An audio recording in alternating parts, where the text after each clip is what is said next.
Biblia inasema kwa mapigo ya Yesu Kristo tumepona.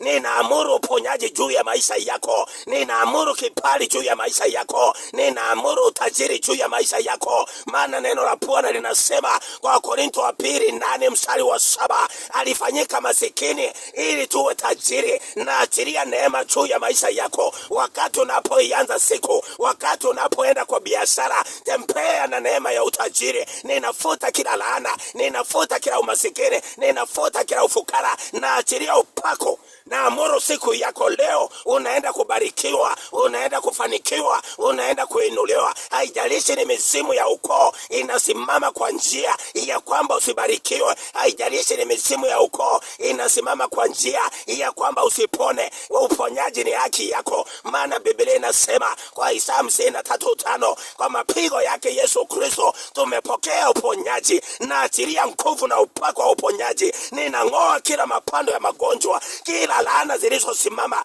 zinaleta magonjwa juu ya maisha yako. Mithali 26:2 neno la Bwana linasema kama shomoro katika kutangatanga kwake na kama mpayuwayu katika kuruka kwake, kadhalika laana isiyo na sababu haimpati mtu. Hayo malaana waliokunenea nimekuja kuyafuta kwa neno la Bwana. Barikiwa mwana wa Mungu. Kuanzia hapa, kama hakuna mtu alisimama kwa ukoo wenu akabariki, nimekuja kuhani wa Bwana. Nimekuja kutengua kila laana zilizonenwa na zinakula vizazi hadi vizazi. Ninazing'oa.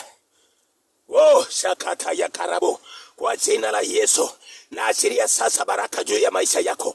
Na amuru sasa baraka itembee kwa uzao wa tumbo lako. Na amuru sasa baraka itembee kwa kazi yako. Na amuru sasa baraka itembee kwa maisha yako. Kuanzia leo, pokea baraka ya uponyaji. Pokea baraka ya uzima. Pokea baraka ya utajiri. Pokea baraka ya kibali. Pokea baraka ya neema. Unapotembea mwana wa Mungu, natangaza Kumbukumbu 9:3. Bwana atangulie kama moto uteketezao. Kuteketeza hayo maroho ya misimu ya ukoo. Kuteketeza hayo maroho ya wachawi. Kuteketeza hizo nguvu za laana. Kila maroho ya ufukara na umasikini. Kila kazi zote za yule adui leo tunaziangamiza.